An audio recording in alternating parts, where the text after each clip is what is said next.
오늘 말씀은 사도행전 28장 16절부터 마지막 절까지 있는 말씀입니다. 사도행전의 이제 맨 마지막 부분을 강의하게 되고, 이제 사도행전 끝나게 되고, 내일부터는 아마 사무엘 상을 강의하게 될 것 같습니다. 이제 사도행전에서는 이제 15절에 보면 바울이 이탈리아 반도에 이제 들어가게 되어지고, 그리고 육지를 걸어서 가는데 아비오 광장에서 또 트레이스 타베르네라고 하는 여인숙에 여기에 형제들하고 만나고, 그래서 로마시를 이제 입성하게 되어집니다. 원래 아비오 광장은 아비오 장군의 개선하는 아비오 장군을 기념해서 아비오 광장이라고 이렇게 이름 붙였는데, 바울은 여기에서 개선 장군이 아니라 죄수로서 이렇게 입성을 하게 되기는 합니다. 그러나 또 영적으로 보면은 로마의 그 승리의 계가를, 또 성전보를, 복음이 증거되어지는 그런 이제 의미로 입성한다, 이렇게 우리가 생각해 볼 수 있을 것입니다. 근데 바울은 도착하자마자 지체하지 아니하고, 우리가 로마에 들어가니 한 군인과 함께 따로 있게 허락하였더라라고 했는데, 바울에게는 특혜가 이렇게 주어져서 감옥에 들어가 있는 것이 아니라 그냥 구금 상태로 집을 벗어나지 않기만 하면 되고, 로마 병사와 함께 자기가 사는 집에 그냥 거하게 되는 그런 많은 자유를 얻게 되어집니다. 그러나 마음 놓고 뭐 노방에 나가서 전도한다든지 뭐 그런 환경이 되는 것은 아니지요.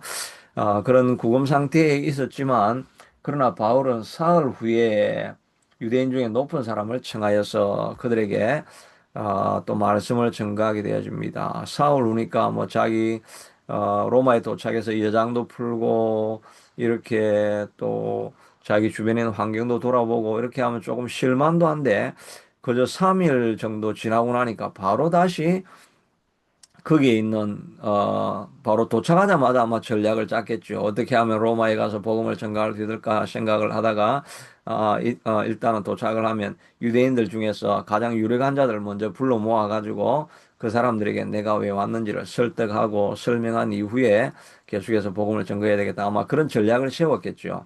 그러니까 전략을 세우고 도착하자마자 바로 유대 유력자들을 불러가지고 그들에게 내가 왜 왔는지 설명을 하고 있는 모습을 보게 됩니다. 처음 얼마가는 내가 사실은 유대인들을 고소하러 여기 온 것이 아니다. 내가 로마의 죄수로 오게 되어지고, 이렇게 다시 내가 변론을 하게 되어져서 이렇게 하게 되는 모든 과정은, 나는 오고 싶지 않았는데 유대인들이 계속해서 고소를 하니까 어쩔 수 없이 나를 디펜스하기 위해서 이 가이사에게 상소를 하게 된 것이다라고 하면서 유대인들에 대해서 내가 적대감이 없다는 것을 이야기를 하게 됩니다. 그러니까 거기 있던 유대인들은 또 말하기를 이제 어, 유대에서 내게 대한 편지도 받은 일이 없고 형제 중 누가 너에 대해서 좋지 못한 것을 전하든지 이야기한 일도 없다. 바울은 이렇게 우려를 했습니다. 내가 감히 바울이 유대인들에게 유대인들에게 대항해서 상소를 한 것, 이런 걸 보면 유대인들을, 유대나 유대 전통을 아주 격화시키고 그런 것들, 그런 사람이 아니겠는가라고 생각하는 것에 대해서 변명을 하려고 했는데, 사실은 가보니까 아무도 바울에 대해서 왜 유대에 오게 되어졌고, 또 바울이 얼마나 악한 사람이고 뭐 이런 이야기를 한 사람이 없다는 것입니다. 그러니 자기가 괜히 근심을 한 것이라고 할 수가 있죠. 그러나 여하튼 그런 변명을 듣고 난 이후에 바울은 또 지속해서 어, 그 날짜를 정하고 그 집에 많은 사람들이 찾아오게 하고, 그렇게 해서 그 집에서 계속 복음을 증거하고 있는 것을 보게 됩니다. 멈추지 않고 복음을 증거하게 되는 것을 보게 되고, 또 구금 상태에 금고 상태에 있으면서도 그런 환경에 대해서 영향을 받지 않고 그냥 해야 될 일을 하는 것을 보게 됩니다.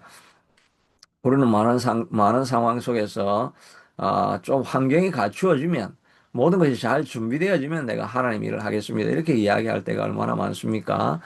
아, 그러나 바울은 그런 상황을 따지지 않습니다. 어디를 가든지 간에 어떤 상황이든지 때를 얻든지 못 얻든지 뭐 무조건 환경에 불구하고 복음을 전가하는 일을 하는 것을 보게 되지요. 그 배를 타고 오면서도 유라굴라 광풍을 만나면서도 그런 환경 속에서도 그런 하나님의 있음을 그냥 그대로 그 자리에서 증거하게 되지 않습니까? 광풍을 만날 틈에도 불구하고 그런 환경 속에서도 기도하고 하나님의 말씀을 증거하여서 이스라엘 그 배에 탄 사람들을 안심시키고 그러니까 배가 전도 현장이 되어진 것이죠.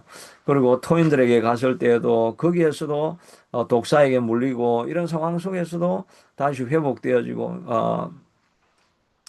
어, 그 유대인들의 그 추장되는 그 사람에게도 찾아가서 그 아버님의 질병을 치료하고 그러니까 또 더 많은 사람들이 와서 또 그 사람들을 치료하게 되어지고 그래서 거기에 3개월 동안 머물고 있다가 복음을 계속 증거하게 되니까 거기에 나중에 세인트 폴 처치라고 하는 그런 큰 교회도 보블리오를 통해 가지고 교회를 짓게 되어지고 보블리오는 목회자가 되고 나중에는 로마 쪽으로 가서 감독이 되고 뭐 이렇게 어디를 가든지 사람을 변화시키고 복음을 전가하고 이런 것을 볼 수 있기에 로마에 와서도 구금 상태에 있지만 구금 상태에 있으니까 나는 뭐 어쩔 수 없다라고 하는 것이 아니라 그런 상황 속에서도 또 사람들을 불러 모아서 하여튼 멈추지 않고 복음을 전가하고 나아가는 이런 모습을 보게 됩니다. 우리도 우리의 있는 상황 속에서 상황을 봐가지고 때가 되면 내가 하겠다는 것이 아니라 이런 상황이든지 저런 상황이든지 하여튼 어떤 상황을 만나든지 우리는 그것을 복음을 전할 수 있는 기회로 삼고 멈추지 않고 전진하는 모습을 보게 됩니다. 우리가 복음 전달해 나가는 그런 현장에서도 우리가 많이 하는 저 실수가 처음엔 자신감이 없으면 늘 이 사람을 만나면 저 사람은 아무래도 복음을 받으지 않을 것 같고 저 사람은 또 바쁘게 움직이고 있으니까 그래서 우리가 그냥 전도할 이 사람 말고 다른 사람 해야지 다른 사람 해야지 그러다 보면 아무도 못하고 그냥 돌아올 때가 있습니다. 우리가 해야 되려는 때를 얻든지 못 얻든지 어떤 환경에 있는 사람이든지 그냥 나가면 처음 보이는 그 사람을 붙잡고 복음을 전가하기 시작하면 그것이 습관이 되어서 다른 사람에게도 전가하고 이렇게 되어지는 것을 보게 됩니다. 그래서 우리도 오늘 하루도 또 지금까지 내가 뭐 복음을 전가하지도 않았는데 어떻게 갑자기 복음을 전가하는 사람이 되는가 그렇게 생각하지 할 것이 아니라 오늘 하루 내가 무슨 사람을 만나든지 어떤 사건을 만나든지 하나님께 기도하는 기회로 삼을 것이고 내가 하나님 앞에 그 문제를 가지고 하나님 앞에 나아가는 기회로 삼을 것이고 또 사람을 만난다고 한다면 그 사람을 통해서 어떻게 복음이 흘러갈 수 있는 그런 기회로 삼을 것이라고 하는 하나님께서 모든 사건을 내게 주신 기회로 삼고 환경이 좋든지 어떠든지 in spite of 모든 것에도 불구하고 그냥 복음을 전가하러 나아가는 그런 우리가 될 수 있어야 될 것입니다. 우리가 마음을 주저하면서 오늘은 혹은 또 이 사람은 이 환경은 이렇게 물러서지 말고 어떤 환경이든지 그냥 복음을 전가할 수 있는 기회다 생각하고 적극적으로 전진해서 나아가서 복음을 전가할 때 하나님의 역사가 나타나고 또 우리가 순종하고 하나님의 뜻을 이루는 하루가 되어질 수 있는 줄로 믿습니다. 바울이 이렇게 복음을 전했지만 많은 사람 믿는 사람도 있고 믿지 않은 사람도 있다고 했는데 많은 사람들이 아마 믿지 않고 떠나간 것을 보고 바울은 이사야의 말씀을 인용하면서 이 백성들에게 듣기는 들어도 깨닫지 못하고 보아도 알지 못하고 마음이 우둔하여서 그 귀로 듣는 것이 그 귀로는 둔하게 듣고 그 눈은 감았으니 그 눈으로 보고 귀로 듣고 마음으로 깨달아 돌아오면 오면 내가 고쳐줄까 함이었더라 하였느니라고 하는 이사야서의 말씀을 인용하면서 이 사람들은 들어도 깨닫지 못하고 보아도 보지 못하는 그런 사람이다라고 이야기하는 것을 보게 됩니다. 그래야 해서 그 결과적으로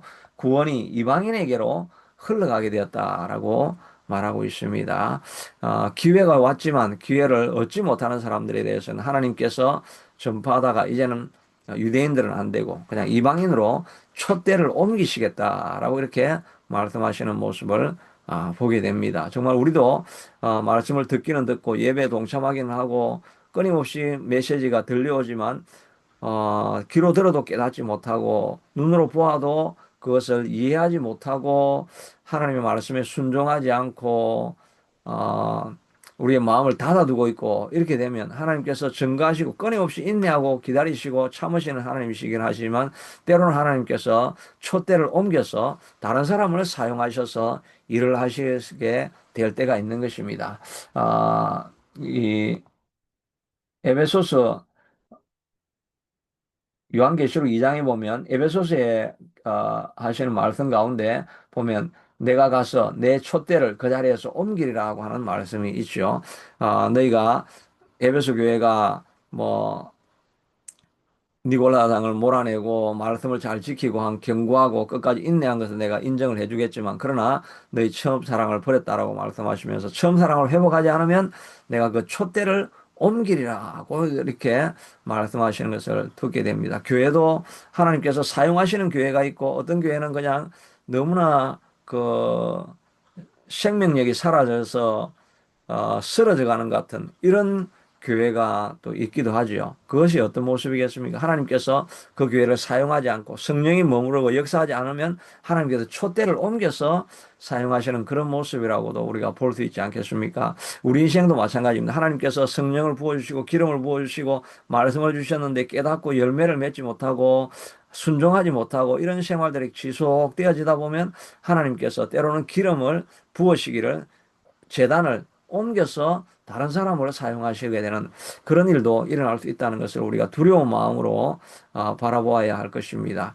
하나님께서 은혜를 주시고 말씀하실 때 우리가 순종하고 돌아가야 될 것입니다. 무엇보다 에베소 교회는 첫사랑을 회복하지 못했다고 했는데 우리도 첫사랑을 잃어버리지 않게 되도록 첫사랑을 다시 한번 회복하며 나아가야 될 줄로 믿습니다. 우리 기도에도 전에는 그냥 열정적으로 기도하던 그런 기도가 어, 요즘은 조금 침잠해 있는 이런 모습이 있을 수도 있을 것입니다. 그럴 때 우리가 다시 과거를 돌아보면서 하나님 과거의 전성기에 하나님이 부어주셨던 은혜를 다시 한번 회복시켜 주시옵소서라고 하면서 촛대를 옮기지 않을까 두려운 마음으로 바라보고 우리가 나아가야 할 것입니다. 이제 사도행전은 마무리가 되어지는데 사도행전 말씀을 보면 마치 끝나지 않는 것 같이 이야기를 하고 있죠. 그냥 뭐 그 다음 이야기가 계속 될 듯이 이렇게 하고 있는 것은 우리를 향해서 너희가 이제 사도행전 28장이 아니라 29장은 너희가 써야 한다라고 우리에게 촉구하시고 있는 것 같은 그런 메시지를 주는 성경 마무리라고 이렇게 할 수 있지 않겠습니까? 하나님께서 우리에게 이제 너희의 사도행전 29장을 쓰라고 말씀해 주시고 있지 않습니까? 우리도 우리가 하나님께서 은혜를 주시고 능력을 주시고 힘을 주실 때 우리의 사도행전 29장을 쓰기 위해서 앞으로 계속 전진하고 나아갈 수 있게 되기를 바랍니다. 때를 얻든지 못 얻든지 바울이 구금이 되든지 감옥에 또 유라굴라의 광풍에 빠졌든지 또 뱀에 물리든지 뭐 토인들에게 나아가든지 모든 환경에서 바울은 멈추지 않고 계속해서 복음을 전가하는 이 사역을 멈추지 않고 달려나갔는데 우리의 삶에도 멈추지 않고 지속적으로 달려갈 수 있는 그런 모습이 우리 속에 넘쳐나서 우리의 삶을 통해서 사도행전 29장이 이루어지고 성령의 열매가 역사가 나타나는 여러분의 삶과 또 저희 삶이 되어질 수 있게 되기를 축복합니다. 하나님 사도 바울은 때를 얻든지 못 얻든지 어떤 상황 속에서도 하나님의 말씀을 순종하고 하나님 나라를 전파하고 하나님 나라를 확장하는 일에 쓰임받게 되어졌습니다. 하나님 우리 인생에도 기회가 올 때가 있고 또 어려운 상황에 빠질 때가 있고 힘든 상황에 빠질 때가 있지만 그러나 때를 얻든지 못 얻든지 우리는 멈추지 않고 한 발 한 발 더욱더 전진하며 우리의 삶을 통해서 하나님의 영광을 드러내고 하나님 나라를 이루는 삶을 우리가 살아갈 수 있게 되도록 하나님 축복하여 주시옵소서. 하나님이 촛대를 옮기실 것을 두려워하는 마음으로 성령의 임재를 다시 한번 간절히 갈망하며 나를 사용해 주시옵소서. 내 교회를 사용해 주시옵소서. 나를 사용해 주시옵소서. 나를 사용해 주시옵소서. 나를 사용해 주시옵소서. 나를 사용해 주시옵소서. 다시 한번 기름 부어 주시고 신앙의 전성기가 오게 하시고 성령의 기름 부음이 하나님 저와 함께 머물게 하여 주시고 성령이 떠나가지 마시기를 갈망하면서 두려운 마음으로 촛대를 옮기지 않기를 소원하는 마음으로 하나님 앞에 갈구하며 내 삶을 통해 열매 맺기를 소원하며 나아가는 우리가 될 수 있게 되도록 축복하여 주옵소서. 예수님 이름으로 기도드리옵나이다. 아멘.